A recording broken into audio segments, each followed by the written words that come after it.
Praise the Lord. I greet you very good morning in the precious name of our Lord and Savior Jesus Christ.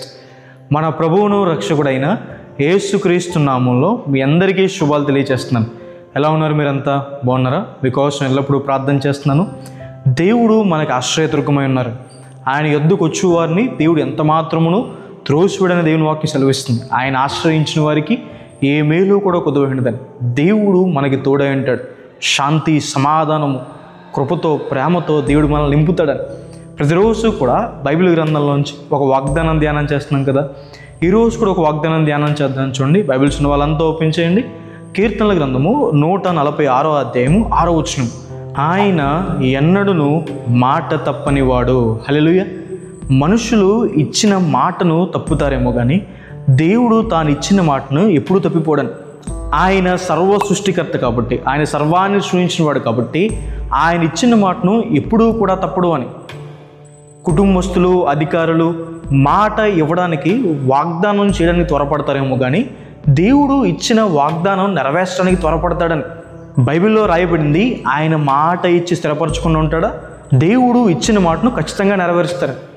Abraham గారికి సంతానం లేనప్పుడు దేవుడు అబ్రహాము గారిని పిలిచి, అబ్రహామా, నీకు సంతానం ఇస్తాను, నీ సంతానము ఇసుక రేణువులను, ఆకాశ నక్షత్రం వలన విస్తరిస్తుంది, కనాను దేశాన్ని నీ సంతానానికి స్వాస్థ్యంగా ఇస్తానని దేవుడు వాగ్దానం చేశారు.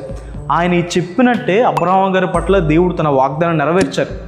యాకోబు తండ్రి ఇంటి నుంచి ఒంటరిగా వచ్చేస్తుంటే దేవుడు తనకు వాగ్దానం చేశారు, యాకోబు నీకు తోడై ఉంటాడు, నేను ఆశీర్వదిస్తాను.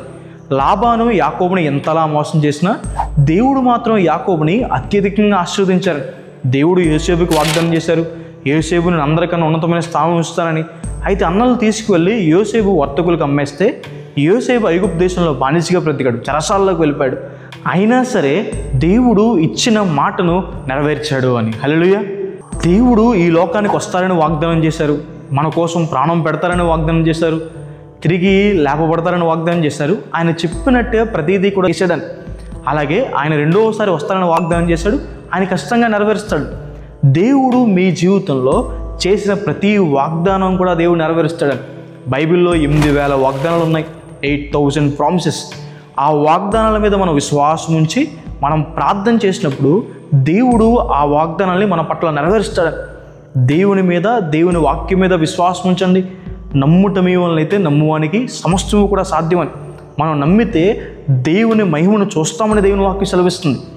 కాబట్టి దేవుడు ఖచ్చితంగా మీ పట్ల గొప్ప కార్యాలు చేస్తాడు. తను ఇచ్చిన మాటను మీ పట్ల దేవుడు ఖచ్చితంగా నెరవేరుస్తాడు. నా ప్రార్థన అంగీకరిస్తానని చేసిన వాగ్దానం కావచ్చు, పాపాలు క్షమిస్తానని చేసిన వాగ్దానం కావచ్చు, మిమ్మల్ని విడిచిపెట్టనని దేవుడు చేసిన వాగ్దానం కావచ్చు, కృపను ఇస్తానని దేవుడు చేసిన వాగ్దానం కావచ్చు, మీకు వెలుగునిస్తానని చేసిన వాగ్దానం కావచ్చు, మీకు సమాధానం ఇస్తానని చేసిన వాగ్దానం కావచ్చు. దేవుడు చెప్పిన ప్రతి మాట కూడా మన జీవితంలో ఆయన నెరవేరుస్తాడు అని. హల్లెలూయా.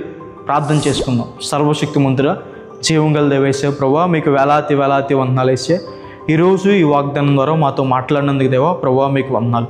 ప్రభువా, మీరు ఇచ్చిన మాట తప్పరని ప్రభువా మాకు తెలియపరిచినందుకు మీకు వందనాలు. మమ్మల్ని ధైర్యంతో నింపినందుకు మీకు వందనాలే. మమ్మల్ని విడిచిపెట్టరని వాగ్దానం చేశారు, ఇప్పుడు కూడా మీరు మమ్మల్ని విడిచిపెట్టరు. ఆ ప్రార్థన అంగీకరిస్తానని వాగ్దానం చేశారు, మీరు మా ప్రార్థన అంగీకరిస్తారు. ఆ పాపాలు క్షమిస్తానని వాగ్దానం చేశారు, మా తప్పు ఒప్పుకోగానే మా పాపాలు క్షమిస్తున్నందుకు మీకు వందనాలు. ప్రభు మమ్మల్ని స్వస్థపరుస్తానని వాగ్దానం చేశారు, వాళ్ళు స్వస్థపరుస్తున్నందుకు మీకు వందనాలు. ఎన్నో వాగ్దానాలు ప్రభు మా పట్ల నెరవేరుస్తున్నదేవా మీకు వందనాలు. ప్రియులు ఎంతమంది అయితే ఈ వాగ్దానం వీక్షిస్తున్నారో వారి జీవితంలో మేలు చేయండి, గొప్ప కార్యాలు చేయండి, మీ సహాయాన్ని సాగని అందించండి, ఉన్నతమైన చోట్ల ఉంచండి. మీరే మేలుతో తృప్తిపరచండి, దీవెనలు కుమ్మరించుకునేదేవా యేసు నామమున వేడుకుంటున్నాను తండ్రి. ఆమేన్. God bless you. God bless India.